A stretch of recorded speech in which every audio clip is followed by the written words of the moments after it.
জুলাই গণ অভ্যুত্থানে দায়ের হওয়া মামলায় হয়রানিমূলক বিবেচনায় ৩,৬৫৮ জনকে অব্যাহতি দেওয়া হয়েছে। ঢাকা মেট্রোপলিটন পুলিশের মিডিয়া বিভাগের উপ পুলিশ কমিশনার মোহাম্মদ তালেবুর রহমান এই তথ্য জানিয়ে বলেন, সংশোধিত ১৭৩ এ ধারার মোতাবেক তথ্য যাচাই বাছাই শেষে অব্যাহতি দেওয়া হয়। ভুল করে এজাহারে নাম ঢুকিয়েছেন বাদী লিখিতভাবে জানালে পুলিশ বিবেচনা করবে বলে জানান ডিএমপির এই কর্মকর্তা।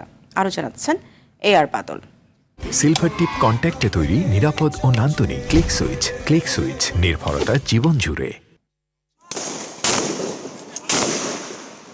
জুলাই গণ অভ্যুত্থানে ছাত্র জনতার উপর আইন শৃঙ্খলা রক্ষাকারী বাহিনীর সদস্যরা ঢাকাসহ বিভিন্ন স্থানে গুলি চালায়।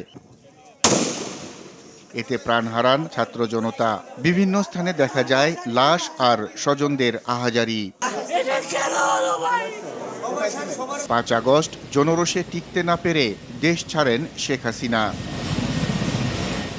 এসব ঘটনায় হত্যা ও হত্যা চেষ্টা সহ প্রায় ১৭০০-র বেশি মামলায় আসামি করা হয় ৫,০০০-এর বেশি মানুষকে। আর প্রতিটি মামলায় আসামির সংখ্যা ১০০-র অধিক। প্রায় সব মামলায় প্রধান আসামি শেখ হাসিনা এবং আওয়ামী লীগের শীর্ষ নেতারা। এসব মামলায় অনেক নিরপরাধ মানুষকে হয়রানি এবং মামলা বাণিজ্যের অভিযোগ ওঠে। সরকার ফৌজদারি আইনের ১৭৩-এর এ ধারা সংশোধন করে দোষী নয় প্রাথমিক তদন্তের মাধ্যমে এমন ব্যক্তিদের অব্যাহতি দেওয়ার সিদ্ধান্ত নেয়।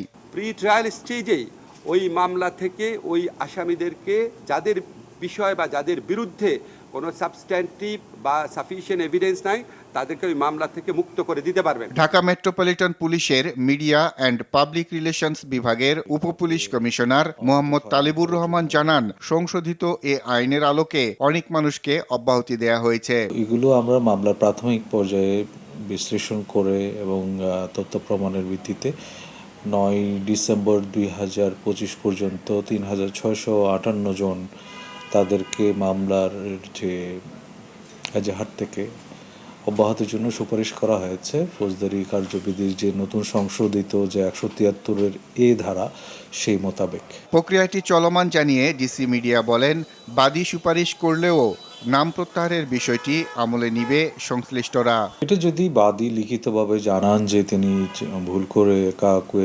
এজাহারনামা করেছেন, তাহলে সেটা আমরা বিবেচনা করব।